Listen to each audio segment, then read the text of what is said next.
Gadis kecil ini tidak tahu bahwa tangga ini telah kesepian selama lebih dari 30 tahun. Dia membangun ruang bawah tanah tepat di bawah lapangan. Di dalamnya ada banyak hal yang menarik Ellie yang membuat Ellie tidak ragu untuk melangkah masuk. Dia segera menutup pintu ruang bawah tanah.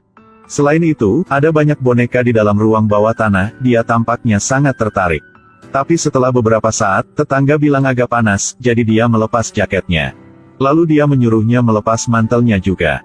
Pada saat ini, Ellie merasa ada yang tidak beres. Gadis kecil itu secara bertahap menemukan bahwa di balik wajah suci tetangganya adalah orang jahat. Menatap matanya yang menakutkan, Ellie buru-buru berkata untuk pergi. Aku harus pulang. Tapi aku ingin kau tinggal. Tapi tetangganya bilang dia gak mau Ellie pergi. Melihat itu, Ellie berdiri dan lari, dia buru-buru mengangkat tangannya untuk membuka pintu ruang bawah tanah dan berlari keluar. Ellie mulai berlari dengan panik, berlari melewati seorang gadis berbaju hitam. Mary terus memanggilnya tetapi dia terus berlari, tetapi ketika dia berlari ke jalan, tidak ada seorang pun di sini. Sekarang Ellie melihat ayahnya mencarinya dari jauh, tapi dia tidak bisa melihat Ellie. Gadis kecil itu mencoba berteriak keras, "Ayah! Ayah!"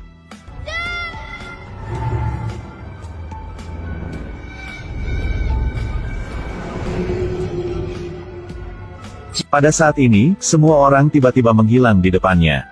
Ellie kemudian dengan cepat berlari pulang, sekarang ibunya telah pergi ke kantor polisi dan memberikan identitas Ellie kepada mereka. Pada saat yang sama, Ellie telah sampai di rumah tetapi tidak ada seorang pun di dalam rumah dan di luar taman. Tapi saat ini Ellie hanya bisa mendengar ibunya berbicara dengan polisi. Ellie putus asa dan ketakutan sekarang. Tiba-tiba dia melihat cahaya dari luar pintu, tempat itu penuh lumpur. Ternyata tetangga baru saja selesai mandi di sini. Ada juga pisau dan gelang favoritnya di dinding. Baru saat itulah dia menyadari bahwa dia telah dibunuh secara brutal oleh tetangganya. Dan dia memasukkan tubuh Ellie ke brankasnya. Tidak. Tubuh Ellie baru saja meleleh menjadi asap. Keesokan harinya, polisi menemukan topi Ellie di lumpur. Kemudian, mereka dengan cepat membawa bukti kepada orang tuanya. Pada saat yang sama, di tempat kejadian, polisi juga menemukan banyak jejak darah lainnya. Aku minta maaf semuanya. Kenapa begitu? Pasangan itu patah hati ketika mereka mendengar berita ini. Dan tetangga itu dengan cepat membakar semua pakaian dan barang milik Ellie.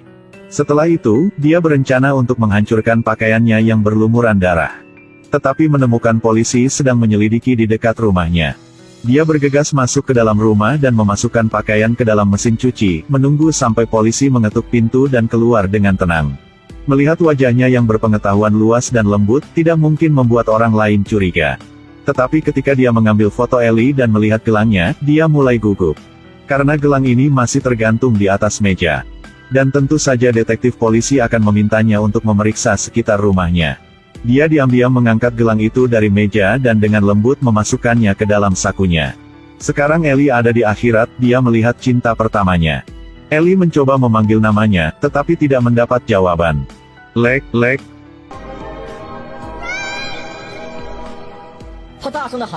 Ellie dengan cepat berlari ke arahnya, tetapi semakin dia berlari, semakin dalam dia tenggelam ke dalam air. Jaraknya terlalu jauh bagi Ellie untuk mencapai Lek. Dia akhirnya tenggelam ke dasar danau. Tetapi ketika dia sadar kembali, dia berdiri di kuil suci. Dia meletakkan kepalanya di tiang dan mengingat cinta pertamanya. Dan tiba-tiba cinta pertamanya juga ada di sini. Tapi di sebelahnya sekarang adalah seorang wanita berbaju hitam. Jika dia tidak menggingal, bagaimana jika dia masih di sini? Ternyata satu-satunya orang yang bisa melihat Ellie malam itu adalah gadis ini. Pada saat ini, di belakang Ellie, gadis lain melangkah keluar. Dia menyuruh Ellie untuk tidak berjalan mundur, berjalan lurus ke depan. Karena jalan di depan adalah jalan menuju surga. Hanya ketika Anda meninggalkan semua hal yang menyedihkan di dunia, Anda dapat masuk surga. Tapi Ellie tetap memutuskan untuk tidak pergi dengan gadis itu. Karena dia memiliki begitu banyak hal yang tidak bisa dia lepaskan, orang tuanya, cinta pertamanya, dan orang yang membunuhnya. Tiba-tiba ada banyak botol kaca besar di tepi pantai yang dibuat oleh ayahnya. Ayahnya terus menghancurkan botol-botol kaca ini, karena dia menyalahkan dirinya sendiri karena tidak menemukan pembunuh yang membunuh putrinya. Pada saat yang sama, botol kaca di depan mata Ellie juga pecah. Ellie terus memanggil ayahnya. John masih menderita dalam diam, lalu dia menyalakan lilin. Dia sepertinya melihat putrinya di balik botol kaca ini menatapnya. Ayah.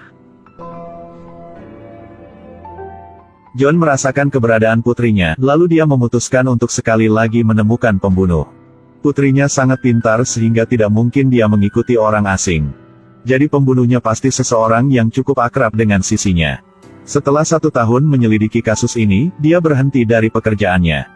Adapun istri, karena dia tidak tahan kehilangan putrinya, dia pergi ke luar negeri sendirian. Tapi suatu hari, adik Ellie, Mary, menemukan ada yang tidak beres. Anjingnya terus-menerus menggonggong di depan pintu rumah tetangga, mungkin anjing ini mencium bau Ellie. Pada saat ini, tetangga keluar dari mobil dan tersenyum sinis. Apakah kamu saudara perempuan Ellie? Mary merasa tetangga bukan orang baik sehingga memutuskan untuk mengikuti dan memperhatikannya.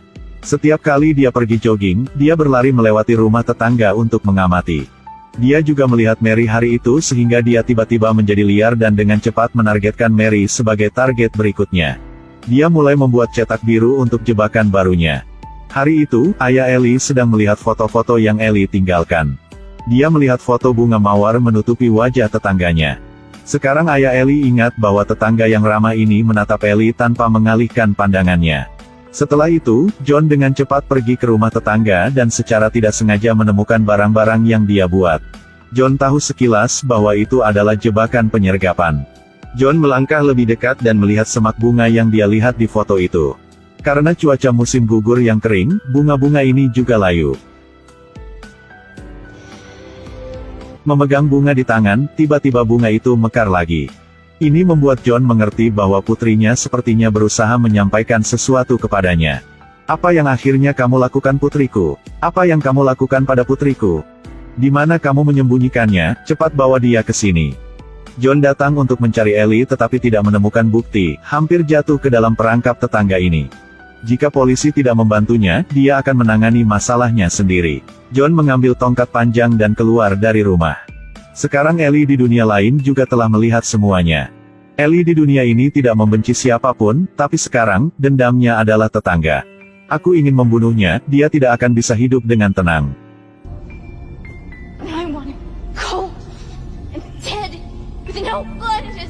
Namun saat ini, John dibujuk oleh tetangga ke ladang jagung, dia membuat drama John pergi ke sana untuk bertemu kekasihnya. Pada titik ini dia dipukuli sampai terluka parah, dan akhirnya harus dibawa ke rumah sakit. Ellie berdiri di sampingnya kesakitan, tak berdaya melihat ayahnya dipukuli dan tidak bisa berbuat apa-apa. Tidak lama setelah itu, Mary berada di kelas P, dia menggunakan alasan untuk mengambil cuti untuk berlari lebih dekat ke rumah tetangga. Gadis itu menggunakan kakinya untuk memecahkan kaca di bawah, lalu masuk ke rumah melalui ruang bawah tanah, lalu dengan cepat naik ke lantai atas rumah. Saat ini, Mary menemukan sesuatu yang mencurigakan di lantai. Dia membuka buku catatannya dan menemukan itu adalah peta ruang bawah tanah. Membuka halaman berikut dan menemukan foto dan rambut saudara perempuannya. Pada saat ini, tetangga telah kembali ke rumah, dia merasa bahwa seseorang telah menyelinap ke rumahnya. Suara bilah kayu di lantai membuatnya cepat naik ke atas. Mary buru-buru melompat dari lantai atas ke tanah, mengambil buku catatan dan berhasil melarikan diri. Tetangga itu merasa ada yang tidak beres, jadi dia dengan cepat mengemasi barang-barangnya dan pergi. Karena jika dia tinggal di rumah, dia pasti akan diketuk pintu oleh polisi dan diseret ke penjara. Dia mengemudi dan membawa brankas berisi tubuh Ellie bersamanya. Dan melemparkannya ke pabrik sampah, dia benar-benar tidak memiliki kemanusiaan sama sekali. Tapi itu tidak penting lagi bagi Mary, ibunya telah kembali, dia telah mengatasi keterkejutan kematian Ellie. Adapun Ellie, saat ini dia melihat total sekitar 8 orang, semuanya dibunuh oleh tetangga.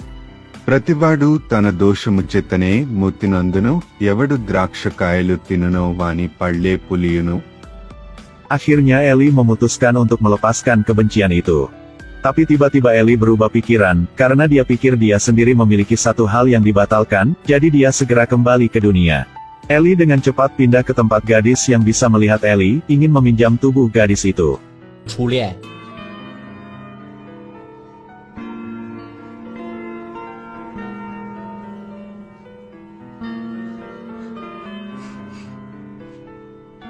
Ellie memberikan ciuman pertamanya kepada kekasihnya, Lek merasa bahwa Ellie lah yang telah kembali untuk menemukannya.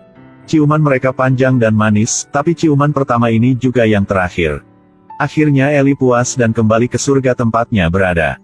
Bertahun-tahun kemudian, tetangganya telah menjadi lelaki tua, dan dia menargetkan wanita lain. Tapi wanita itu tidak peduli padanya. Pada saat ini, tiba-tiba sebatang es jatuh tepat di bahunya, dia langsung terpeleset dan jatuh ke dalam jurang. Akhirnya dia harus pergi ke neraka di mana dia berada. Retribusi, meskipun terlambat, tidak akan pernah hilang.